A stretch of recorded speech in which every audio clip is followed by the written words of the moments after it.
I probably know most everybody in the room here. I'm sure they'll have an active peanut gallery. But I'm very honored to share this story with you folks. My granddad originally went to Alaska in 1908. He was an orphan from Texas. He put himself through college, University of South Sewanee, put himself through medical school at Cornell, did his internship in New York City, and the day he hit the streets, which was 1908, he went to Fort Yukon, Alaska, and that is, which button is it? Green. It is right here. And Fort Yukon is right in the middle of what's called the Yukon Flats. And the Yukon Flats are this whole area right here. It's the largest swamp in Alaska. It's bigger than the state of New Hampshire, bigger than the Adirondack Park. It's a huge, huge area. It's just all flat and basically full of lakes, rivers, sloughs, and so on. But it's the where the two biggest rivers in the interior of Alaska, which are the Yukon. The Yukon starts here, or starts down here in Skagway, goes down like this through Whitehorse, Carmacks, Dawson, Eagle. To Eagle, it's about 600 miles. Then to Circle, and the Fort Yukon. And Fort Yukon is just about 1,000 miles down the Yukon, from where it starts. And he went to Fort Yukon because it was the main trading place for a huge area. And the Porcupine River drains like this, and that's the second largest river in Alaska. It's about 600 miles long. If you look, it goes way back like this, but it's about 600 miles altogether.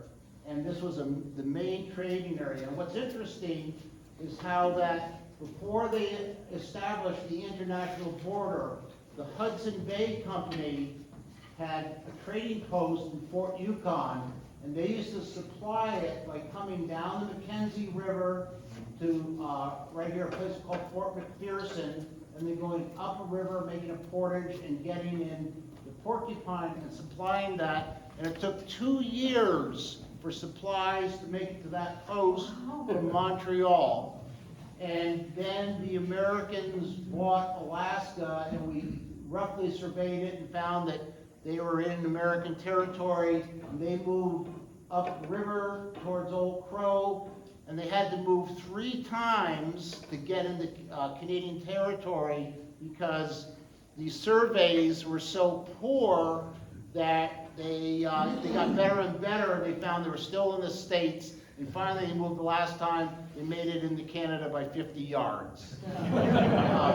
But it was just, Fort Yukon, of course, was a major trading post, and this is the kind of spot in Alaska that tourists don't usually go to because, it's, as I said, it's a giant swamp, but it's full of game, and it's where a lot of natives live. To this day, it's the largest native village in the interior of Alaska.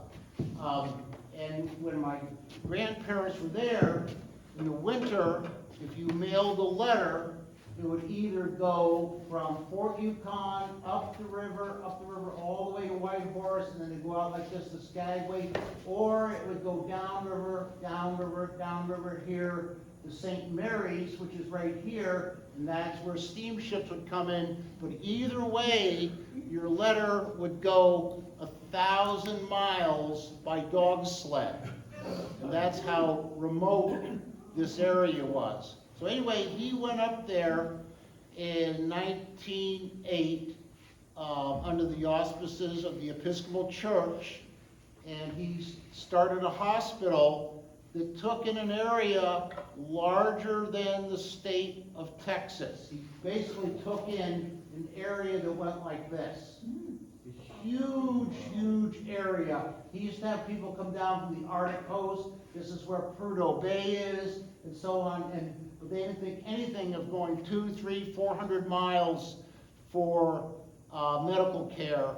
And it was the only hospital that natives could go to for 1,000 miles, excuse me, 800 miles along the Yukon. There was unfortunately a lot of discrimination against natives. There were other hospitals, but they were for white people only. The Army had forts up there, or military establishments, and they only treated their soldiers. So anyway, Fort Yukon is where my dad was born and lived till he was 14 or 15. Then he came outside to go to school.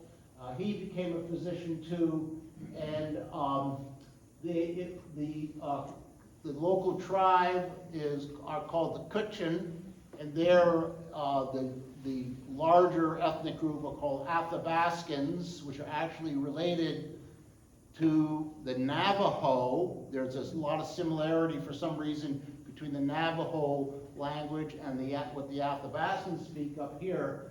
But the town Fort Yukon maybe had 300 or 400 people in it, and they were only probably 30 white people. So it was truly a native dominated town. Now, seeing as we are a canoe organization, let's try to get this thing to click.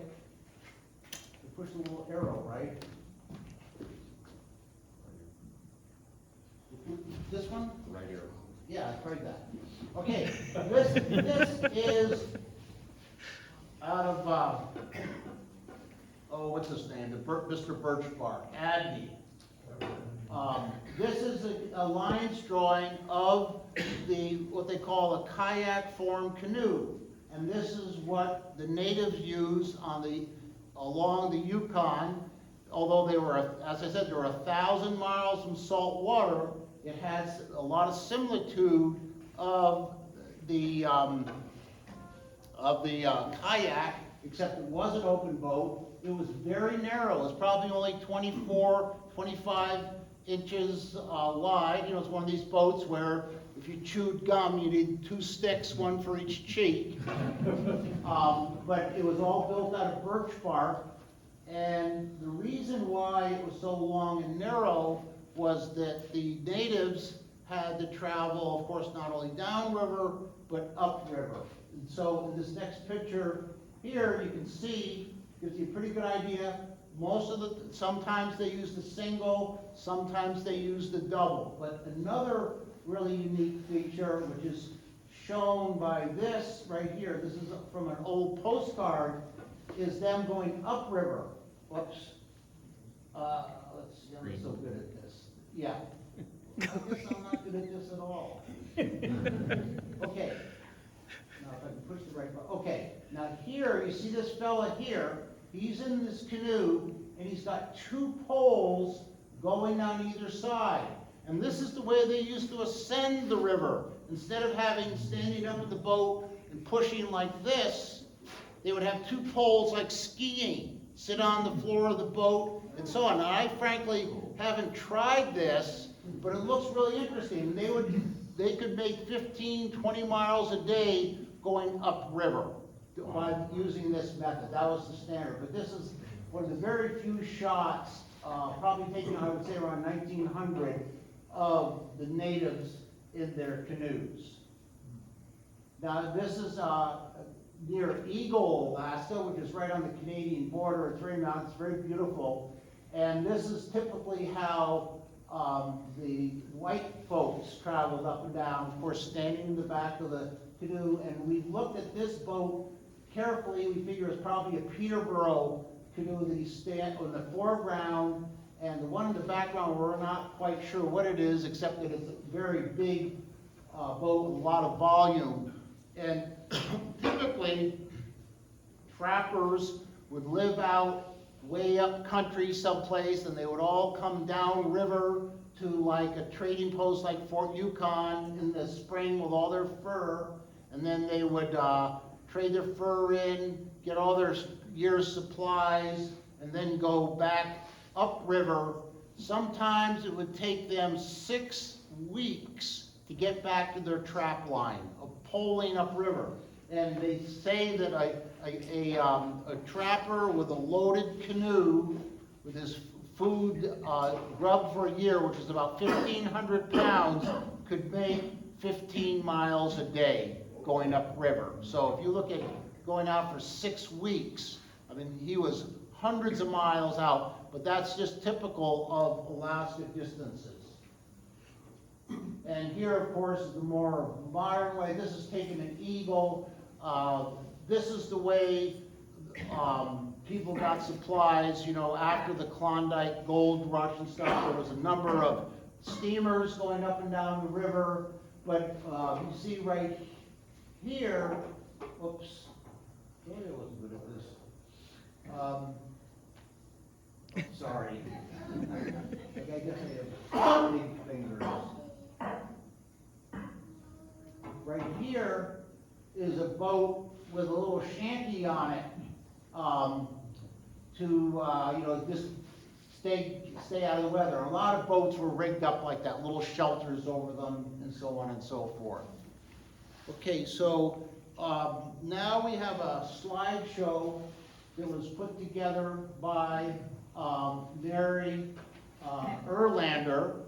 And if I may, I just wanted to say a little bit about how this book happened, because we've just published a book about my family's history up there. My whole adult life, I've looked for a writer who would pick up on this story, and you know, the usual response was, sounds great, but I'm busy, and so on and so forth.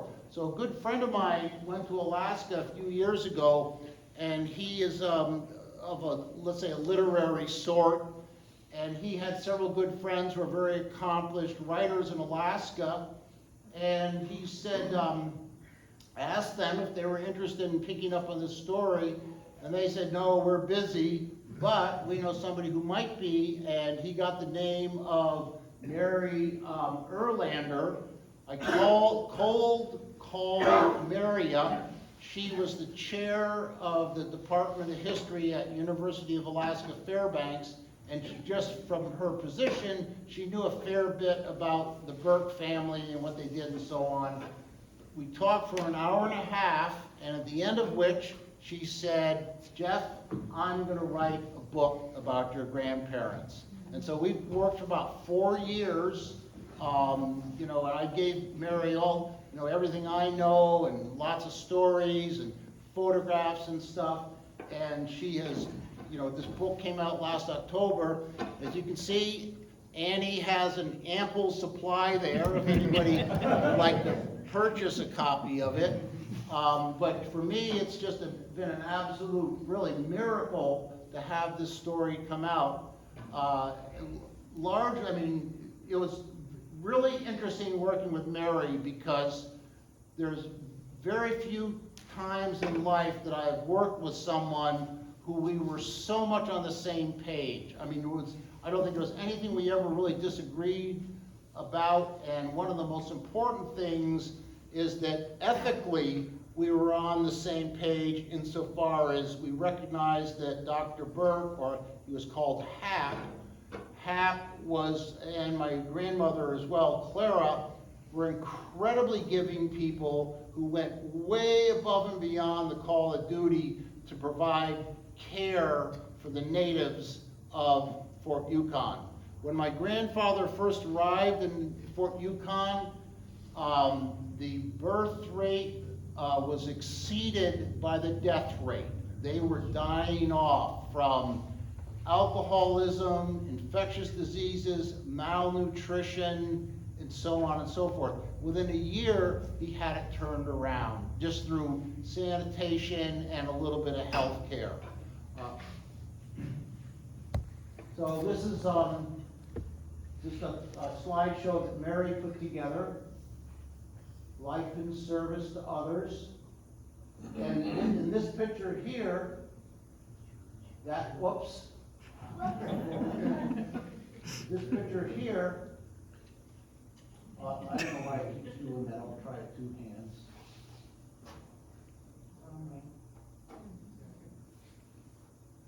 That's my granddad, grandmother, uncle, and my father right there. This was taken in Fort Yukon, probably about 1922, I would guess. Okay, Hap and Clara saw others deeply. Hap dedicated his life to others' medical and spiritual well-being, bearing crushing responsibilities. He passed up offers outside. He truly saw his patients, had a kind word for everyone. And of course, this is Hap right here. One of the first things that Hap did when he came to Fort Yukon was to learn the native language. Now, when I was in Alaska for 7 years myself, and while I was there, I had a girlfriend who was Inuit, or she was a native from the coast. And she told me that when she was in grade school, if she spoke her native language, what they spoke at home, she got slapped. And a lot of, let's say, missionary efforts up there, I mean, the missionaries had just a real two-edged sword. They did sometimes great good. They also were very destructive towards the native traditions, or the native way of life. So Hap, one of the first things he did was learn the native language so he could talk to people, and went out of his way to encourage their traditional values and their traditional lifestyle. He also, it says, crushing responsibilities. They ran this hospital basically on charity, and they used to come outside, meaning the lower 48, and travel around giving lectures, and basically, ask for money because there was no support from the federal government or anything like that. Mary Erlander, in her research, told me that she was researching the hospital. She found a ledger book that showed all the accounts of all the patients they had seen and their treatment and materials used and so on and so forth. And down at the bottom, the bookkeeper had written, and right across the bottom of the page, we have not had a paying patient for over a year. So they had hundreds and hundreds of people, all of whom were basically destitute, and they never turned anyone away. This, of course, in the background is the hospital.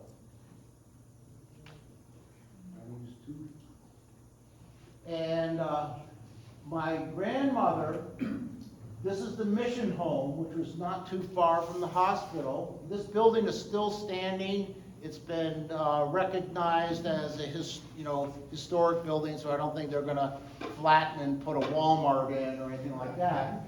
But in Alaska, there was a lot of hard death.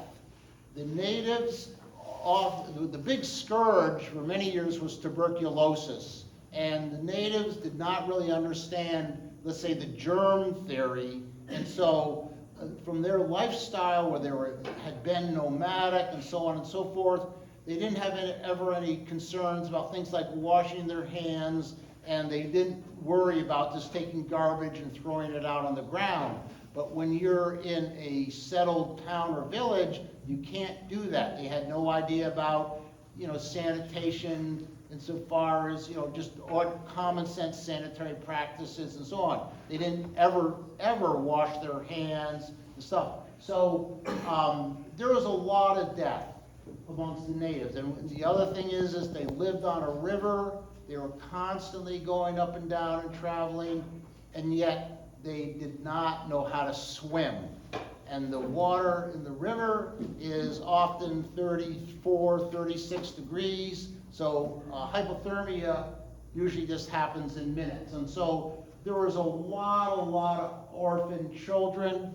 And the other thing is that the parents would go out on a trap line where they'd live in a little tiny cabin and be gone all day on a dog sled making the rounds on the trap line. It's no place for a kid. So they would drop the kids off, or they were adopted into, let's say, this orphanage. And my grandmother never received any compensation for this, but she often took care of 20, 25 kids in this, and this is the environment that my dad grew up in. But it just did a really heroic job. This St. Stephen's Mission Home, it was called. Now, this shows, this is a famous quote by Bishop Rowe, who is here. Whoops. Really have a problem with this. This is Bishop Rowe right here, and he's just walking around the village visiting with anybody. This is a typical Fort Yukon home, low ceiling. These are all poles, and then they put sod on the roof for insulation. But he said the work at St. Stephen's Mission was of more value than 10,000 sermons, making Christianity, the gospel, visible, a church of deeds, not noisy words.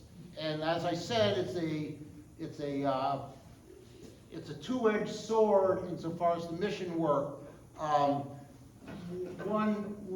Just to give you one example that Mary shared with me, as I said, the natives never wash their hands. And so you said it's better if you wash their hands, the way to present that, so that it's not taken as a slight on their culture. And it's challenges like this, like get an education so you could get a job and not diminish their background. And there various religious traditions up there had varying degrees of success. Some of the various churches required all the natives to cut their hair, wear a suit and tie, speak only English, and so on and so forth. The Episcopal Church did not seem to be like that. It was just much more open-ended, and their primary thing was, somebody said that you cannot really change somebody if they're starving and sick. Okay, now this is Hudson Stuck up here, and Hudson Stuck was a Scotsman, and he came to Texas of all places, and he met my granddad as a young man, and he started going to Alaska. He was a tremendous advocate for native rights, and at one point the canneries wanted to all join together and put a giant net across the Yukon River, which at the mouth is 7 miles wide. They wanted to catch the whole run of salmon and can it and make tons of money. And of course, all the villages in the interior would have starved. So Hudson Stuck went before the U.S. Congress and got a bill passed that prohibited the canneries from doing this. But he was also, his party was the first party to climb Denali, which formerly used to be Mount McKinley.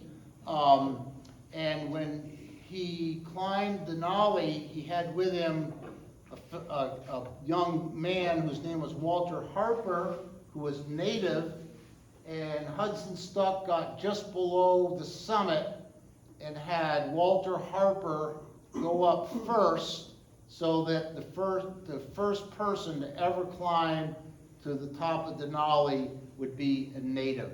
So he was very supportive and honoring the native tradition. And this, of course, here is my grandfather. Whoops.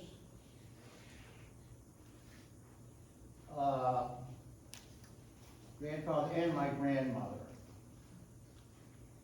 English only was the U.S. government policy. Some churches and missionaries endorsed it fully, while others resisted it. Okay, this is the hospital. And you can't see it that well, but I don't know what is going on here, so I'm really sorry about this. Right in here, this was a solarium that they built, just like a greenhouse, that because they believe the sunlight was really helpful for the treatment of tuberculosis. Of course, this is before antibiotics, and tuberculosis was the big scourge up there. A lot of people died from it. But this was the only hospital, as I said, for a huge, huge area. In the winter, the hospital burned two cords of wood a day. I mean, they had massive amounts of wood. Fort Yukon is one of the coldest places in Alaska. 60 below is not unusual. I mean, with climate change now, it's probably less, but it's one of the hottest places in the summer. It'll go up over 90 degrees, but in the winter, it is just bitterly, bitterly cold. Medical challenges. Numerous factors led to much higher death rates from disease amongst Alaskan natives and non-natives, less natural resistance to tuberculosis, concentrated settlements that led to sanitation and hygiene threats, newcomer pressure on subsistence resources, little or no previous exposure to smallpox, measles, influenza, diphtheria, psychological and cultural stress from rapid socioeconomic change, and high death rates. Now, Fort Yukon is about 300 miles downriver from Dawson City. And that's where the gold strike happened in 1898. There was a massive migration of tens of thousands of people that went to Dawson City. You know, everybody wanted to get rich. But what happened is only very few people really struck it rich, and all these people were left scattered along the river, destitute. And they basically stripped the whole country of game, because they were otherwise going to starve. In fact, in like 1900, there were many, many people who were just trying to make it outside, meaning the lower 48, and they only got as far as Fort Yukon before the river froze. And so they were just stuck there. They had no money, nothing to eat, and of course everybody went out and hunted, and the natives had lived quite well on the local resources, but because of this influx of white settlers, all the game just basically vanished. And then, of course, we all know that they had little or no resistance to a lot of the illnesses that we take for we don't worry about, like flu and so on. So that's why their death rate was just climbing so much. And these are some of the various other locals. William Lula was a native who translated the Bible into Kutchin, which is the local language. David Wallace, I can't remember what he did. Johnny Fredson was helping my granddad a lot, traveling all around.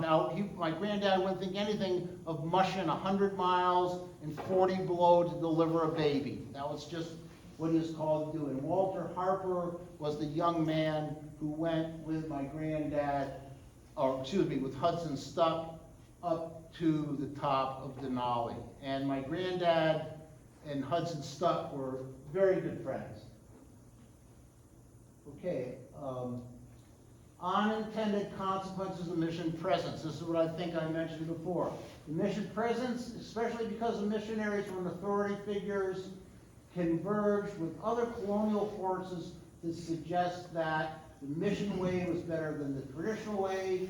Christianity, the English language, and Western life ways were superior to native ways of knowing and doing. Mission presence spawned divisions within the community, within families, within individuals, perhaps leading people to question their identities. And this has been, of course, a problem with the whole native white interface throughout the country. But I will say, it seems like my grandparents were the exception rather than the rule, in that my granddad once said he had not so much converted the native to his view of life as he had been converted to their way of life.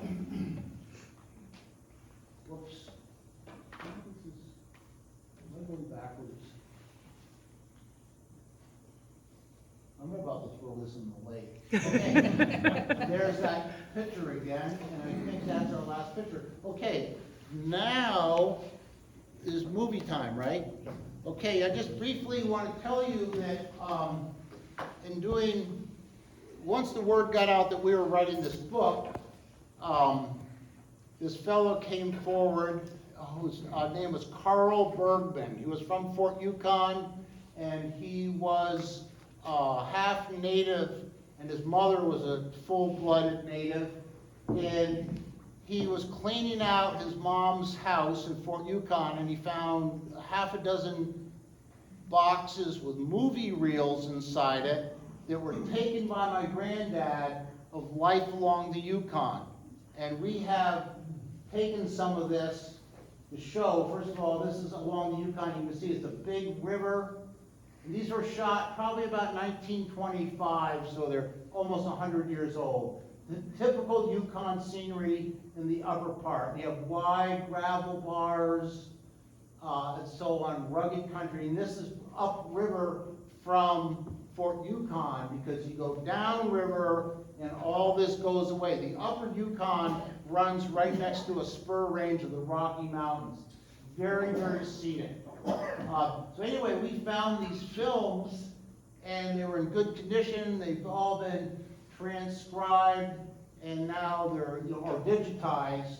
And we thought we'd show you. They don't have any music or anything, and we've actually edited them down. This is a community along the Yukon River. I haven't been able to place what community it is, but again, you can see the Yukon here is a big river. This is near the international border, and there the river is 600 or 700 yards across. But then, as you go downriver, the mountains get less and less until you finally go into the flats, which we will do shortly. Now, typical Yukon River, a bank like this would be where you would set your salmon net, because people fish for salmon, and with a big banking like that, you put your net right there. The fish are spawning upstream, and you could catch the last salmon I caught up there, holding them like this. His tail was touching the ground, holding him by the gills. They're probably about an 80-pound salmon, king salmon. Okay, now we're coming near to Fort Yukon, which is, they say 15 miles, but it's actually closer to 7 miles. You can see the country just flattens right out. And the river is basically like a giant lake. Now, I've canoed the upper Yukon River, upper 800 miles twice. And it's an incredibly Pacific river in that you could raft down it and so on. Often the biggest problem is not to fall asleep, because it's not like a whitewater river or anything, but it's just a really, really big river. Now there's a riverboat, and that riverboat might be 150 feet long, just to give you an idea of the scale.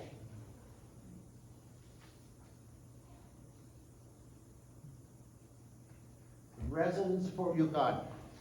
That was the big social event of the year. When a riverboat came in, everybody would go out to meet it. It brought the mail, brought the food, brought news, and so on and so forth. And here, literally, everybody in the town is there, both white folks and the natives. And it also shows some interesting things. Let's see if I can pick out, without messing this up. There's a church back there, but in one of these shots you can see the hospital and so on. But you can see there's a lot lot of kids, and there's a couple of kids right here. You'll see they're dressed up in cowboy outfits. Lot of kids. Okay, from here, let's see. I think we'll be able to see the hospital. So this is the town my dad grew up in. Now this warehouse, I'll tell you a story about that. You see there's a little crawl space under it. Okay, there's the mission home. That's where my dad grew up. And the hospital's behind it. I think there's another shot we'll be able to see the hospital. And there's those two kids dressed up in Indian getup.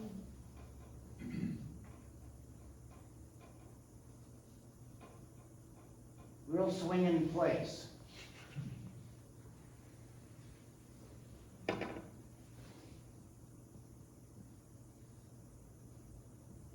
Okay, there's the hospital. And see, the riverboat is moving, and there's the mission home right there. But as I said, it was the only place that natives could go to for 800 miles along the Yukon. Okay, now we're going to skip ahead a little bit, and this is David Wallace, native interpreter. He did a lot to, I think he was the one who translated the Bible and the Kutchin. And I guess we're waiting for the internet.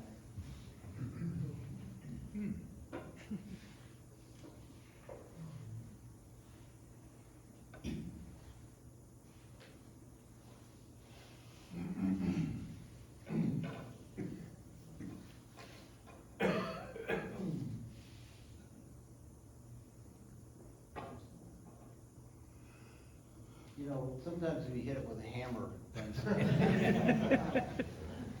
it's not, we're not going to get it all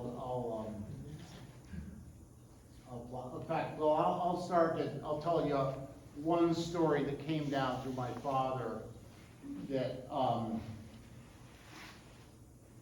I told this to Mary, and Mary, being a professional historian, tried to confirm it through another source, and she wasn't able to, but she said because of the vividness of the story, she was inclined to believe it was true.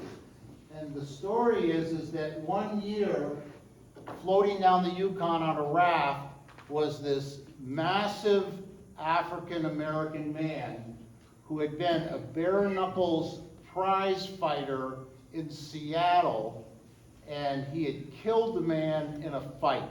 And that, when people were fighting bare knuckled, was not that uncommon. And he shows up, and he was on the run because he was afraid he was going to get lynched. So he shows up in Fort Yukon, just floats down the river, pulls up, and my dad, or my granddad, meets him and thinks, oh, big strong guy, let's put him to work. And he put him to work around the hospital, just doing all kinds of odd jobs, and fed him, and just was totally, let's say, colorblind with him.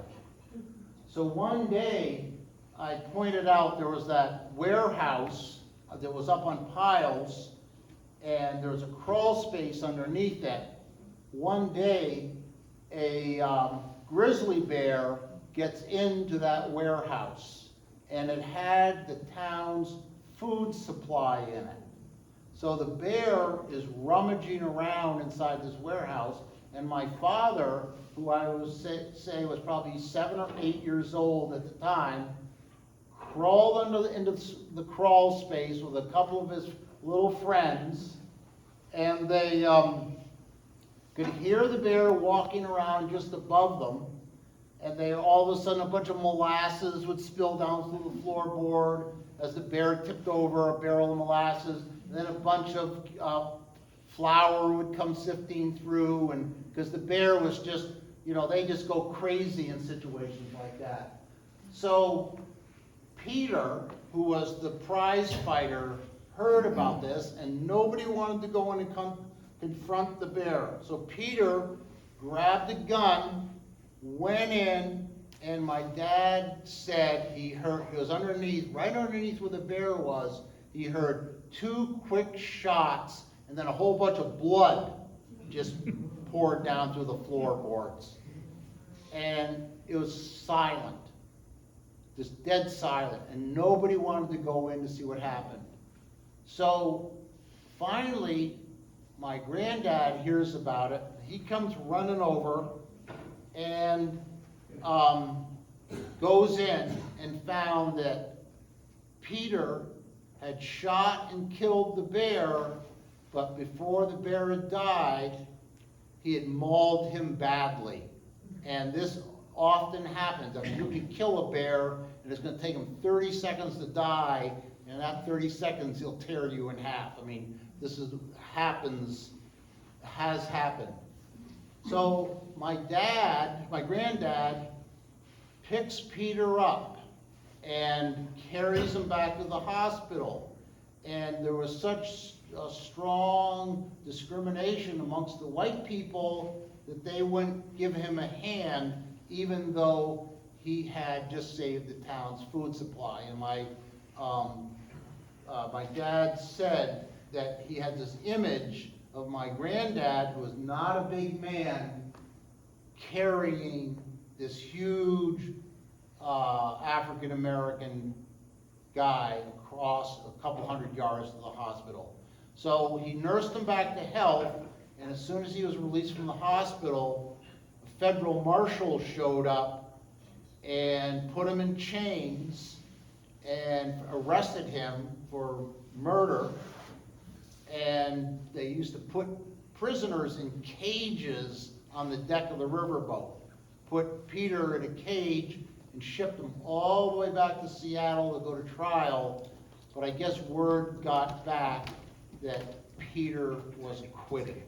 So that's just one story that came to me. And Mary tried to corroborate that. Corroborate that through other people. And we can't get that to light up, can we? No, it's not cooperating. I think the internet is failing us. Okay, well, we're not going to see the second part of this. But anyway, that's kind of a typical story of, you know, what would happen, or the things that happened at Fort Yukon. Let me look at my program here. Does anybody have any questions or comments or anything? Yes. How come he kept moving to stay in Canada? How come what? He kept moving so he could stay in Canada. No, The Hudson's Bay Company. The Hudson's Bay Company. See, they were first in Fort Yukon. They thought it was British territory, and then we bought the United States. They did a survey, and they said, no, they're in American territory. So they moved upriver. Then they did a better survey and found they were still in America, and this happened 3 times, and they finally went up to what was called LaPierre's house and established a trading post. So it's Hudson Bay they kept moving. Yeah, yeah. Jeff, Yes. could you say a little bit more about these photos on the table? I Okay. had commented to you earlier that he had a good eye, but unlike a lot of pictures that are of individuals, these people are alive, they're smiling, he somehow got them to be relaxed.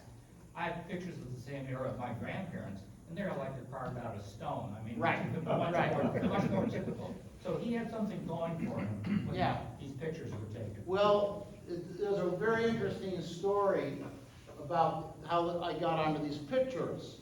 The 1932 edition of National Geographic has an article by a fellow named Amos Burke, which is called On the Trail of 98.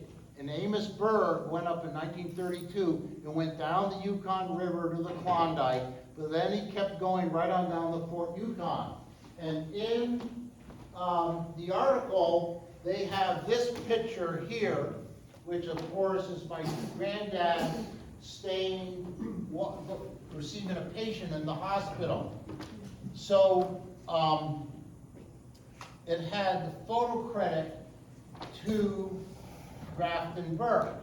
So years ago, I was teaching at a museum, and there was a photographer there from National Geographic, and I asked him, I said, "Do you guys have an archive?" He goes, "Oh yeah." And then I told him about this picture, and I said, "Could you look in the archive and see if there's more pictures by Dr. Burke?" And he went and he looked, and he found all these pictures in the archives in Washington, D.C. that evidently Amos Burke had bought from my grandfather. You can see they're all, it says here, photograph from Amos Burke, from Grafton Burke. And he had evidently bought all these pictures and only used one or two of them for the article. And so this photographer, his name was Jim Blair,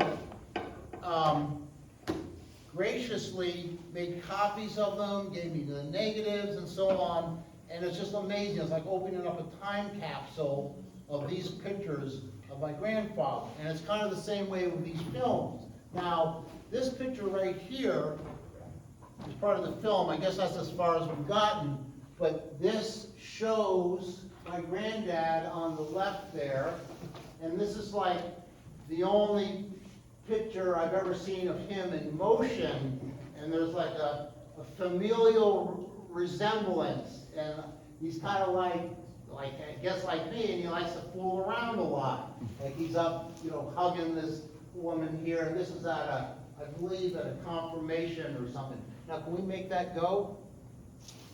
Here we go. Okay, here we go. Here's Dr. Burke, right in the middle there. They all wore ties for some reason. But this is in Fort Yukon. Mission, and then we go on to the mission, the household, and their Lenten offering. They're all the kids. You can see there were a lot of kids, and most of these kids were orphans. And they were all, my grandmother and some help took care of them. And here they are, I guess they're just all shaken. Their Lenten offering. But $160 was a lot of money in I would say these were shot about 1925. So they're 100 years ago. But all the kids look happy and they look healthy. They're all full of beans, as kids should be. But that's the mission home right there. Finding your eggs. Easter egg hunt, note the snow. March.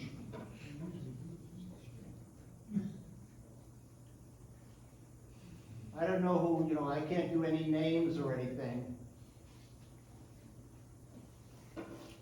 The mission and the children who make their home there.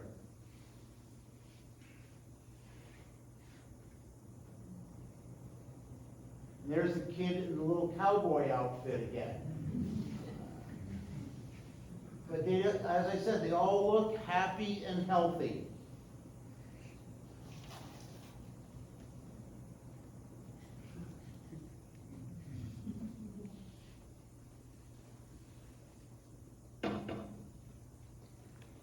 And I guess my granddad shot these, or some of these, and he liked to wave the camera around a lot. Some of the films, we have 7 films, some of them are impossible to watch. They're the 2 little cowboy kids. But beautiful children.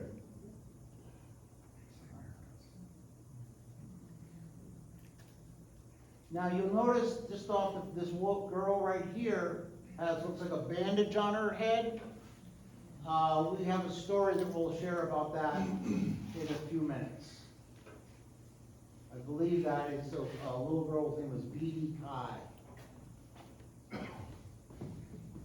But they're handsome people. They tend to be tall, broad-shouldered, good-looking bunch of people.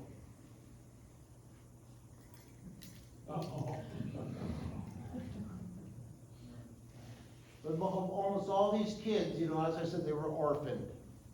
And my grandparents didn't take them in, I don't know what would have happened, because there was, okay, there's the hospital, and here's the mission home again.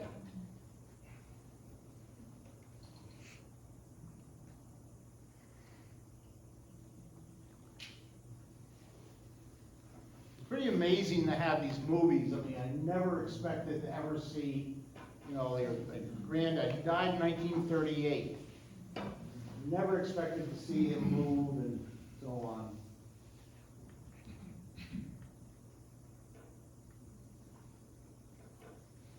A lot of tundra around there, muskeg. Beautiful children. But they do look happy, which is the important thing. There's the mission home again.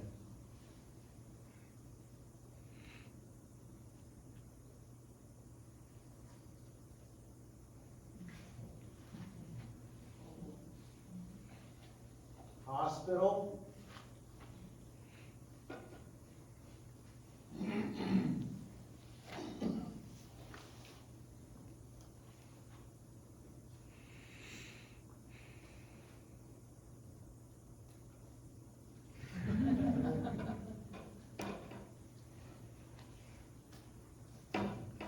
And my grandparents had a rough time trying to get medical staff. They recruited people from wherever they could get them, you know, nurses and so on.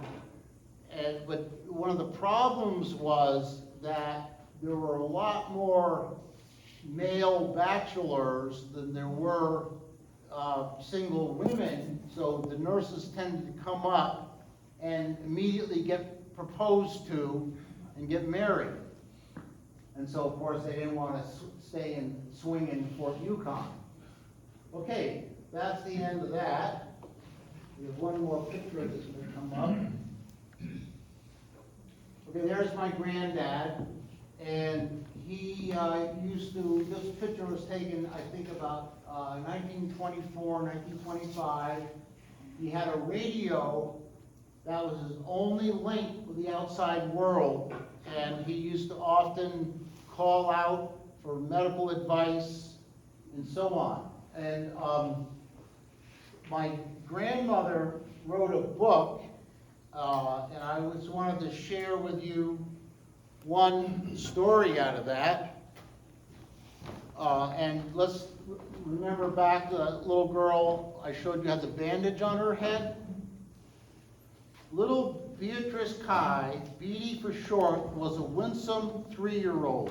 Her mother, a young Indian woman, lived with a white man who had been abandoned with their newborn child. She returned to her family and married a man of her own race.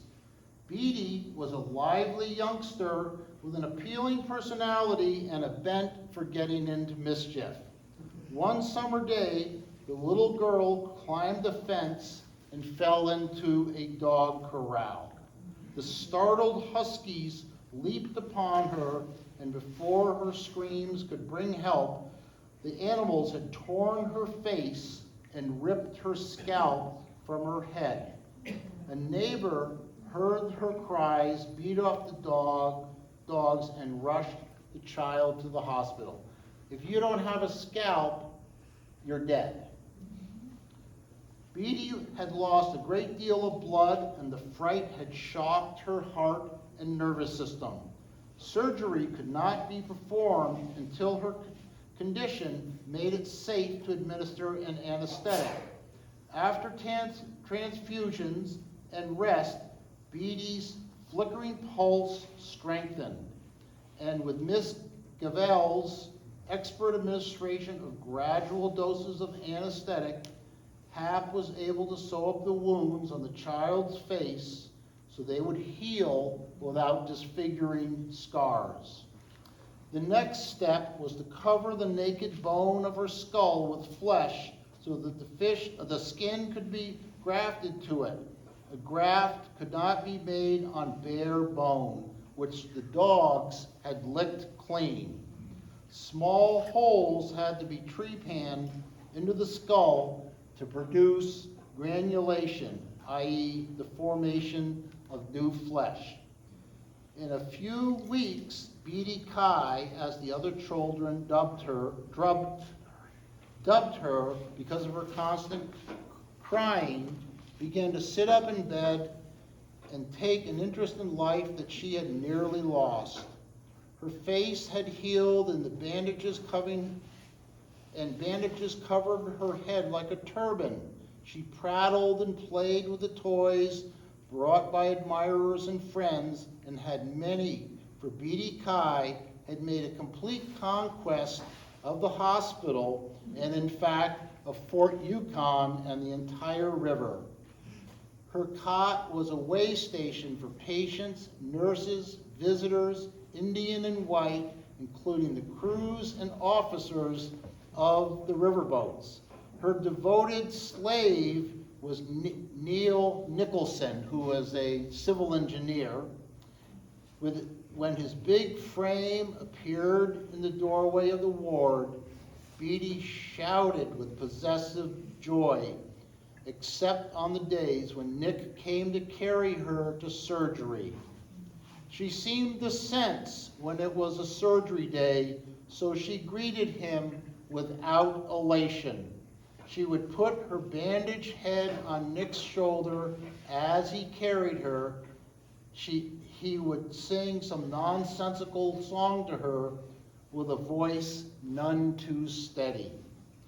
The gentleness with which Big Nick comforted little Beady through her ordeals in surgery, sometimes with tears running down his face, strengthened our conviction that an angelic spirit inhabited the rugged physique of our master builder. Nick was always on hand when someone needed a friend. When the time came to graft skin on Beady's head, he was the first to volunteer. But the grafts had to be made of young skin, and Nick was then in his 50s. Desperately, Hap took his problem to the children at the schoolhouse. He explained to them how he would take bits of skin and pinch graft them on Beady's head, forming a substitute scalp. But the children looked frightened and shook their heads. Understandably, the idea of having pieces of their skin removed filled them with terror. Hap appealed to Chief John Herbert, explaining what he needed, but the chief would have no part of the skin game, as he called it. One day, Grafton, my dad, came to his father and offered his own skin for Beady's head. Hap looked at me. I shuddered and frowned. I could not bear the thought of it. Hap thanked Grafton and said he would see about it later. Several of the nurses gave grafts, and Hap wanted to join the skin game. But here his staff put its foot down. He was doing enough. Young Grafton then insisted that he be allowed to help. He pointed out to his father that when the older children saw how easy it was to give a few bits of skin, they would volunteer. In fact, that was exactly what happened when the other children, looking in awe through the surgery window, saw Sucha's boy on the table. Sucha is a native name for little brother. They called Hap that. Grinning without a sign of pain, for he had been given a local anesthetic, the other boys stepped forward, and the day was saved for Beady Kai. A few months later, Beady was provided with a very natural-looking wig, although I'm sorry to say it was often left hanging on the nearest willow during warm weather. The young skin donors were proud to show their skies. Dr. Grafton Burke Jr. carries his to this day. My dad had basically all the skin taken off the inside of his arm, and he had these huge scars the rest of his life. But, they saved this little girl's life. And it's like, what other choice do they have? Now, of course, my grandparents would have been arrested for child abuse or whatever. But How old was your dad? when my that- dad was, I think, probably about 10 years old when this happened. Okay, does anybody have any questions? And like I said, we have this book that we've just finished and published.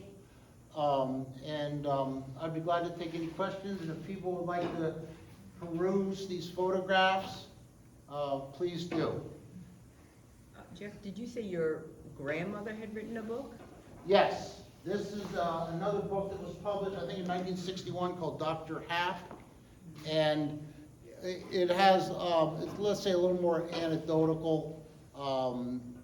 Mary's book is much more, let's say, scholarly, tremendous research, she's a professional historian. And she just, More of a storyteller? yeah, but I mean, they're both great books. Every time I read this book, towards the end, when they're describing my granddad dying, I lose it. So it has a lot of emotional impact.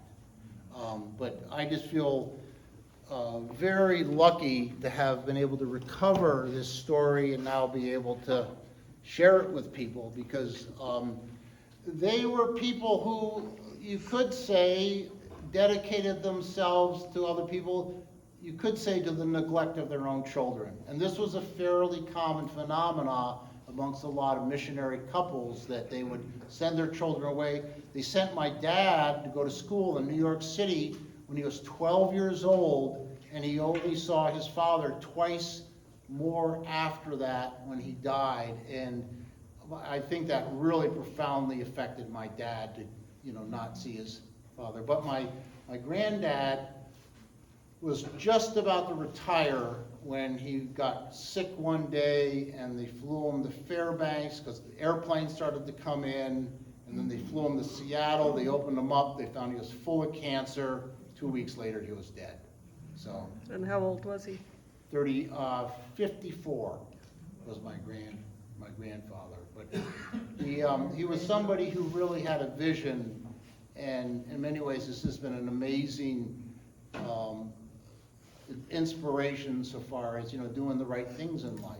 He was very conscientious about this whole thing about white people subjugating the natives, and he did the best he could. But of course, he lived in a time when there was rampant discrimination, but he was, I think I could really say he was colorblind. Just the way he befriended this black gentleman, Peter, he just said, well, one more guy to help me out, because he sure needed it around there. Okay, anybody else have any questions? Yes? Did your grandmother stay in Alaska? No, she flew out with my granddad, and he died, and she was 2 years before she got back to Fort Yukon, only for a visit. Her family was from Los Angeles, so I think she went down and spent some time there with her family. And then she went and lived in New York, and by then the Second World War came along, and she was Danish, and she got very involved in, I can't remember the name of it, but they provided care and support for Danish sailors who have had their ships sunk.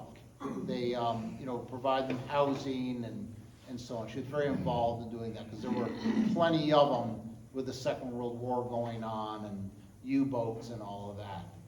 So, yes? I might have missed this, Jeff, but how long was he up there? How long? He went up, my granddad went up there in 1908, and he died in Seattle in 38, so they were up there for 30 years. And what's interesting was that my granddad and grandmother met, and she was going to a mission out in western Alaska, this little town called Allakaket, which is where you go about 600 miles down the Yukon, and then you go about 600 miles up another river, and to this day, aside from flying, that's the only way you can get into Allakaket. I mean, it is out in the middle of nowhere. But, so they went a year, they didn't see each other, and as soon as their paths crossed again on a riverboat, where she was traveling through, my dad my granddad proposed to her.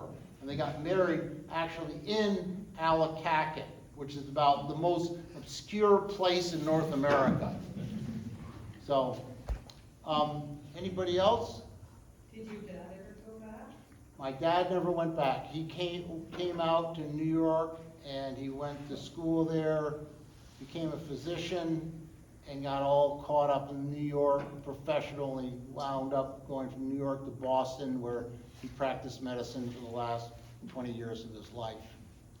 So, but I grew up with a lot of stories, like he was telling me about how that they used to go up the Yukon River to this other river called the Charlie River that drained the mountains, and it's where the caribou would run through this valley because they'd have these massive caribou migrations, and a bunch of them would go up there in the fall and they might shoot 100 caribou.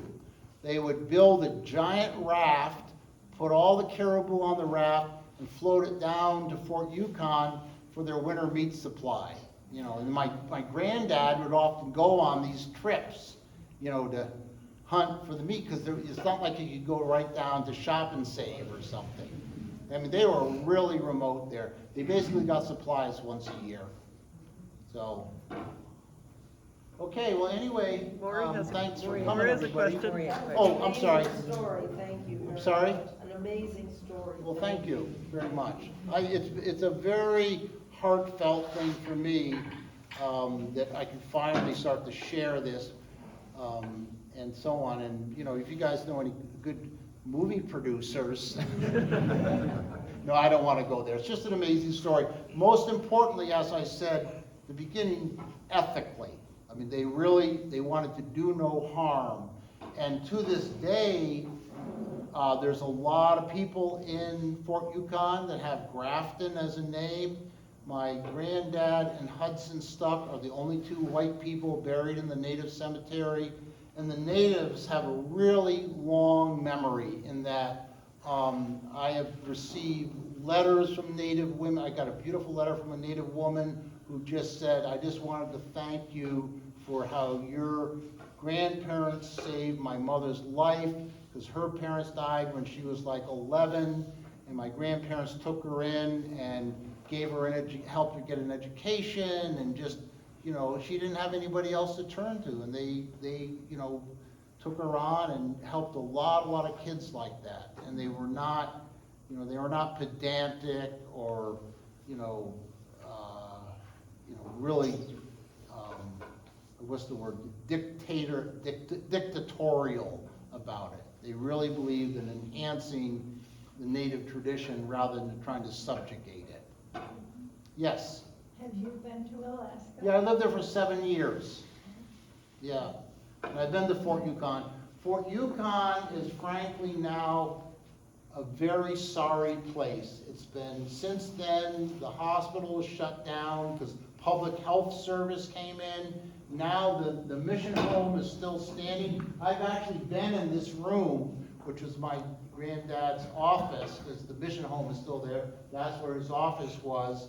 But now in Fort Yukon, if anybody gets sick, they just fly them to Fairbanks, which they have a commuter jet. It's about an hour away. It's 200 miles. They just fly you out to Fairbanks for medical care. But the town is plagued by alcoholism.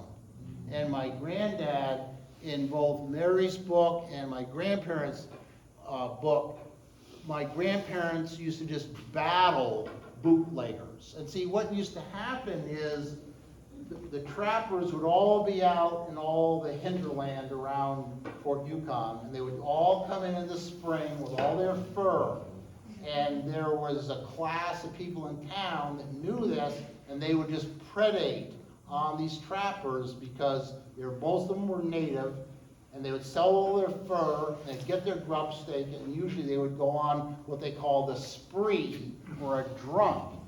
And there were bootleggers that just did whatever they could to extract all this money, and sometimes they would get the trapper to spend all their money before they got their grub stake. And then they're really in a fix because they can't go back out on the trap line. So my parents really, was one of the things that contributed to their stress was doing battle. In fact, at one point, some bootlegger put a stick of dynamite under my grandparents' house and blew the wall off. And another time, a bunch of them came over and they were going to run Dr. Burke out of town, and my granddad, who was not a big guy, jumped on one of them and pounded the bejeepers out of him, just about broke his hand, hitting him so hard, and they started to have a little more respect after that. But it was really rough. It was the Wild West. At one point, my granddad was not only the physician in town, but he was a deputized U.S. Marshal, but that made people like him less. And the town was very divided like that. There were people who were, let's say, were pious and wanted to do good, but there was this rough element in town of basically bootleggers and swindlers, a lot of whom had just drifted down the river, that my granddad was in a lot of conflict with. And they would, get the natives drunk, take their money, take their fur, get them pregnant, give them venereal disease. It's just the worst case scenarios. That happened a lot, really a lot. And there are lots of stories about that in both the books about, white guys coming in and not being real nice. Anybody else? Okay, well, it looks like most everybody.